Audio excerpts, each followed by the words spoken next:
Hey, deserving listeners. This is the Psychology in Seattle podcast. My name is Dr. Kirk Honda. I'm a therapist and a professor. Did I already say that? I'm not quite sure. Let's watch the show and see what happens. Last night, it was a disaster. I wish I would have never asked her about taking the STD test. I just wanted to know I could trust her. Once she told me what her past was, I didn't even care about the test. So right now I feel that I blew it. I want to apologize.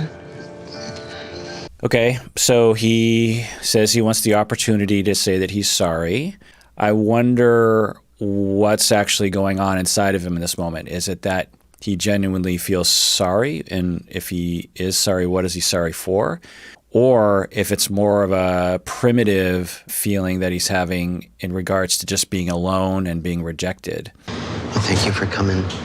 I wanted to tell you face to face that I'm sorry and that I trust you now with no question. Really? Really? You understand what my point last night? Yes. I need to learn how to communicate and understand what you're saying to me. Oh, thank you.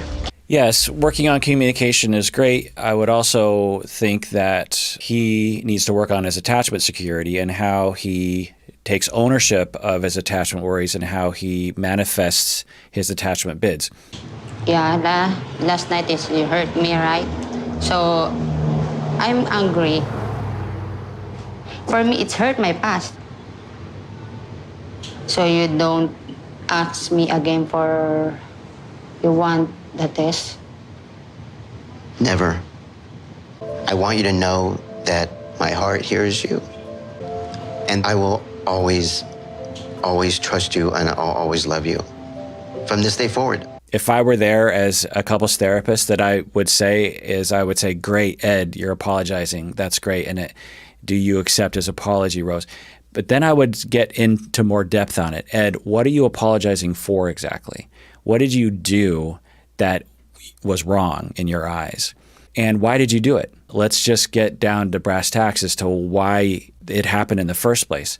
Rose, when he said those things, what was going on for you and how would you like to do this in the future? Get more in depth. Because I never want what last night to ever happen, ever.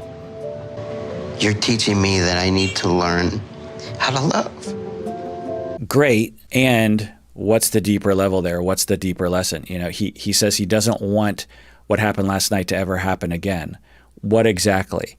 The part where she left you? Because that's not necessarily the lesson that he should be learning. He should be learning that I have attachment worries, which is normal. I transform them into jealousy and I transform that into controlling behavior. I don't know if he's making those connections. If I were Rose, I'd be like, okay, great. You don't want last night to happen again. But have you really learned from the experience? Have we as a couple really learned from the experience? Or has Ed just learned to just be more pleasing or something, which, doesn't usually work in the long run? Love is trust us. I want to see the future. I don't want to see the past because I want to move on with you and my son. That's all I want. I want to give him a chance because I want to be a wife with Ed. But I'm still protecting myself because he hurt me so much last night. By the way, before I forget, as I always say in these episodes, I can't diagnose from afar. Sometimes people think I'm acting unethically. I'm not.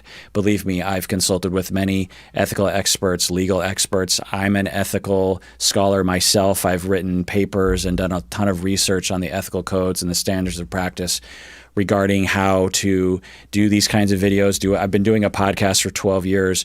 So I've been thinking about how to do this product while remaining ethical because my baseline profession is to be a clinician and I don't want anything to harm that. I very much love Rose and I'm so relieved that she's willing to forgive me, but we still have a lot to work on to move forward with our relationship.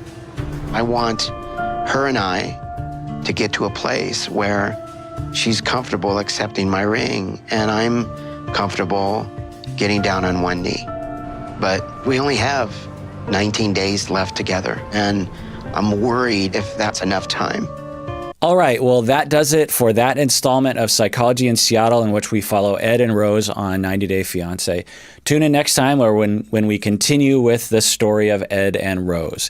And everyone out there, please take care of yourself because you deserve it. You really, really do.